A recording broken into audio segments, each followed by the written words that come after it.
Hapa sio kweli. Kila mmoja wetu, aidha Yesu amerudi au kwa wakati ya kwamba mtu anajua tutalala. Hakuna mtu anaishi bila hapa chini. Natamani moyo wako uangalie nuru ya kumjua Mungu.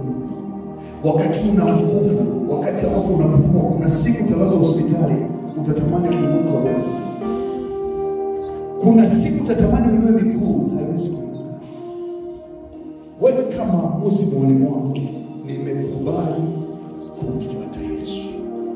Nitalipa gharama yoyote kumfuata Yesu. Haya maisha ni ya kupita sana. Asikudanganye mtu. Sio wakudumu sana hapa. Usidanganyike na hii pumzi unaingia na kutoka. Kuna siku itakata. Alafu kila mtu ataondoka kwa safari yake.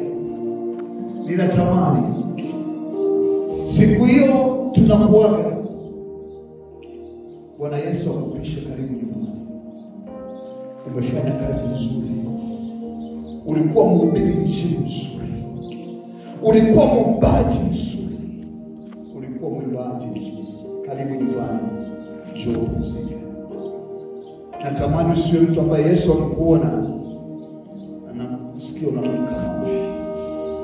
Yesu akikuona unasikia ni mtu wa aibu, hata huwezi kuangalia naye machoni kwa sababu ni mtu wa ovyo.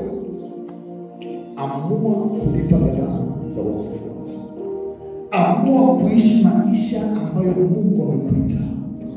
Sifa za Ukristo ni ibada kama ulivyofunza. Sifa za Ukristo sio jina limeandikwa mgongoni kwamba mimi ni Mkristo au nimeokoka. Pendwa katika Bwana, shetani atakugaragaza na kukugawa.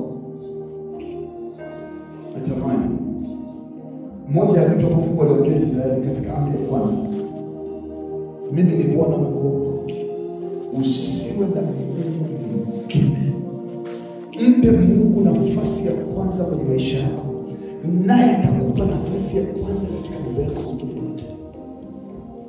Bwana Yesu katika kitabu cha Yohana 14 mstari wa 14 na 15 anasema, mkinipenda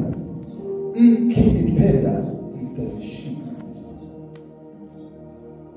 Biblia inasema msiache kukusanyika kama ilivyo kawaida watakatifu.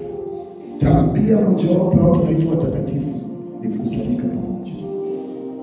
Jioni leo nilipokuwa nataka kuanza somo, Roho Mtakatifu akaniambia ningeanza kuhusu hiyo.